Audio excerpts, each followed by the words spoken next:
Project शुरू होने से कबल हदायतकार ने कहा, फिल्म में कुछ करबत के मनाजिर होंगे। शूटिंग से कबल एक दिन डायरेक्टर ने कहा कि फिल्म में बरहना और बूस व कनार के मनाजिर भी होंगे, जिस्म के बहुत से हिस्से दिखाए जाएंगे। दूसरे दिन कहा गया कि बरहना और बाथ टब वाली शूटिंग की जाएगी। ये अल्फाज इंडिया की केराला फिल्म इंडस्ट्री में काम करने वाली एक अदाकारा के हैं, जो हाल ही में मंजर आम पर आने वाली एक रिपोर्ट में सामने आए। हेमा रिपोर्ट ने इंडिया की इस फिल्म इंडस्ट्री में अदाकारों के साथ जिनसी इस्तेहसाल और कास्टिंग काउच स्कैंडल से पर्दा उठाया है। 243 सफ़हात पर मुश्तमिल इस रिपोर्ट में केराला की मलयालम फिल्म इंडस्ट्री में ख़वातीन के साथ होने वाले गैर मुनसिफाना रवैये और उनके जिनसी इस्तेहसाल की तफसीलात मौजूद हैं, जिसकी एक कापी BBC के पास भी मौजूद है। रिपोर्ट के मुताबिक मुख्तलिफ गवाहों के बयानात से ये बात सामने आई कि जब कोई खातून फिल्मी सनअत में मौका की तलाश के लिए किसी से राब्ता करती है तो बताया जाता है कि एडजस्टमेंट और समझौता करना पड़ेगा। रिपोर्ट के मुताबिक समझौता और एडजस्टमेंट दो ऐसी इस्तिलाहात हैं जिनसे मलयालम फिल्म इंडस्ट्री में काम करने ख़वातीन मानुस हो चुकी हैं, और उनका मतलब ये है कि वो सेक्स के लिए खुद को दस्तयाब रखें। वादह रहे कि सुना 2017 में एक चलती कार में एक मारूफ अदाकारा के अगवा और रीप के बाद केराला की रियासती हुकूमत ने 3 रकनी हेमा कमेटी तश्कील दी थी। कांग्रेस के रहनुमा शशि थरूर ने वज़ीराली पनाराई वजीन को ताख़ीर से रिपोर्ट जारी करने पर तनकीद का निशाना बनाया है, जबकि सहाफ़ी निधि सुरेश ने रिपोर्ट के जारी किए जाने को तारीख़ी करार दिया है। जस्टिस हेमा की रिपोर्ट में लिखा गया है कि जैसे जैसे फ़िल्म इंडस्ट्री में ख़वातीन को दरपेश मसाइल के बारे में तहकीकात आगे बढ़ें, ये इंकिशाफ होना शुरू हो गया कि इंडस्ट्री में ग्लैमर सिर्फ एक बैरूनी चमक है जिस पर मंडलाते हुए मुसीबत और मुसलसल अजियत के सियाह बादल बैरूनी दुनिया से पोशीदा हैं। हमने न सिर्फ ख़वातीन बल्कि मर्दों की भी मायूस कुन सिस्कियों वाली बहुत सी कहानियाँ सुने, बल्कि ये पाया कि हैरान कुन तौर पर इंडस्ट्री में उन्हें खामोश कर दिया जाता है। उनकी परेशानी और अजीत इंडस्ट्री के अंदर ही दम तोड़ जाती है। उनका हल तलाश करने के लिए कोई फॉर्म नहीं, हालांकि उनके मसाइल बेपनाह हैं। कास्टिंग काउच के हवाले से रिपोर्ट में कहा गया है कि ख़वातीन के मुताबिक सिनेमा में हिरासानी का आगाज़ इब्तदा ही से हो जाता है। मुख्तलिफ गवाहों के बयानात से ये बात सामने आई है कि प्रोडक्शन कंट्रोलर या जो कोई भी पहले सिनेमा में किरदार की पेशकश करता है, वो खातून लड़की से राब्ता करता है, या कोई खातून सिनेमा में मौका की तलाश के लिए जब किसी शख्स से राब्ता करती है तो बताया जाता है कि सिनेमा में जगह बनाने के लिए एडजस्टमेंट और समझौता करना पड़ेगा।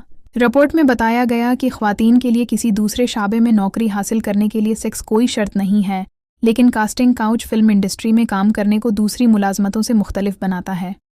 इस रिपोर्ट में अदाकाराओं समेत पेशा वर ख़वातीन की खौफनाक कहानियाँ हैं, जिन्हें जिनसी तस्कीन के लिए बुलाया जाता है और इन्हें जहाँ ठहराया जाता है वहाँ उन्हें जिनसी तौर पर हिरासा किया जाता है, लेकिन रिपोर्ट के मुताबिक कोई भी बदले के खौफ या इंडस्ट्री में नज़रअंदाज किए जाने के खौफ से शिकायत करने की जुर्अत नहीं करता।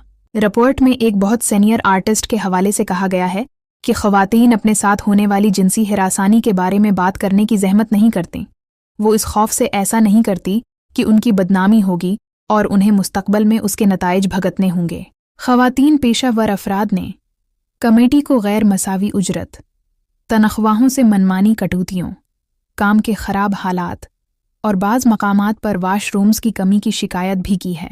केराला ख़वातीन कमीशन की चेयरपर्सन पीस्थी देवी ने इस पर अफसोस और सदमे का इजहार किया है और नामा निगारों को बताया है कि एक औरत को फ़िल्म में काम करने के मौके के बदले जिनसी पेशकश की शराइत का सामना करना पड़ता है। केराला के माशरे को फ़िल्म इंडस्ट्री में इस ज़वाल पजीर सकाफ़त पर बात करने की ज़रूरत है। उन्होंने तमाम रियासती एजेंसियों से सख्त कार्रवाई का मुतालबा करते हुए कहा कि सिनेमा इंडस्ट्री में मुजरिमों का राज है, जो कि बज़ात खुद मर्द की बालादस्ती वाला शाबा है। ये खातून ने कमेटी के सामने अपने बयान में कहा कि एक फ़िल्म में वो एक छोटा सा किरदार अदा कर रही थीं। प्रोजेक्ट के शुरू होने से कबल हदायतकार ने कहा कि फ़िल्म में कुछ करबत के मनाजिर होंगे।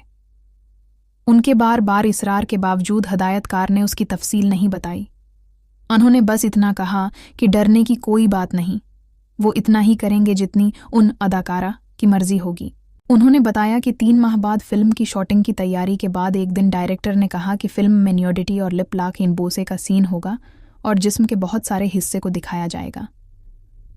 انہیں بوس و کنار کے مناظر کرنے پر مجبور کیا گیا اور ان کی پشت کو برہنہ دکھایا گیا۔ وہ اس فلم کو مزید جاری رکھنے کو تیار نہیں تھیں۔ دوسرے دن ان سے کہا گیا کہ ان کی برہنہ اور باتھ ٹب والی شوٹنگ کی جائے گی، لیکن جب انہوں نے فلم چھوڑ دی تو انہوں نے جو 3 مہینے کام کیا تھے اس کی اجرت بھی نہیں دی گئی۔ بعد میں انہوں نے ہدایتکار کو ایک پیغام بھیجا کہ انہیں ان پر اعتبار نہیں رہا اور وہ فلم کو جاری نہیں رکھ سکتے، لیکن وہ زور دیتے رہے کہ جب تک وہ ان سے ذاتی طور پر کوچی آ کر نہیں ملتے وہ ان کے قربتوں کے مناظر کو حذف نہیں کریں گے۔ انہوں نے یہ بات فلم ساز کو بتائی تو انہوں نے کہا کہ وہ ڈائریکٹر سے بات کر لیں گے۔ انہیں پتا تھا کہ ڈائریکٹر انہیں بلیک میل کر رہا تھا۔ اگر کوئی تحریری معاہدہ ہوتا تو اس طرح کی صورت حال سے بچا جا سکتا تھا۔ 2017 میں کیرالہ میں پیش آنے والے واقعے پر 55 صفحات کی ایک مفصل رپورٹ تیار کرنے والی ندھی سریش نے BBC سے فون پر بات کرتے ہوئے کہا کہ کیرالہ کی فلم انڈسٹری میں خواتین کے ساتھ استحصال کا سلسلہ وسیع پیمانے پر موجود ہے۔ انہوں نے بتایا کہ ہاروی وینسٹین کے خلاف ہالی وارورڈی کی میٹو تحریک سے کوئی 6 ماہ قبل کیرالہ میں اسی طرح کی تحریک نے زور پکڑا تھا، لیکن اسے وہ حمایت نہیں مل سکی جو ہالی وارورڈی کی تحریک کو ملی اور لوگ سامنے آئے۔ گر دیکھا جائے تو بالی ووڈ میں بھی کاسٹنگ کاؤچ کے الزامات لگتے رہے ہیں۔ اداکارہ سمیرا ریڈی نے سنہ 2012 میں کہا تھا کہ انہیں کاسٹنگ کاؤچ کی وجہ سے فلمیں چھوڑنی پڑیں، جبکہ سابق رکن پارلیمان رینوکا چودھری نے کہا تھا کہ اس سے پارلیمان بھی محفوظ نہیں ہے۔ ندھی سریش نے ایک سوال کے جواب میں کہا کہ انڈیا میں یہ پہلی کوشش ہے، لیکن کاسٹنگ کاؤچ بالی ووڈ اور دیگر فلم انڈسٹری میں بھی موجود ہے۔ امید کہ اس رپورٹ کے بعد دوسری فلم انڈسٹریز میں بھی اس طرح کے اقدام ہوں گے اور لوگ سامنے آ کر بات کریں گے۔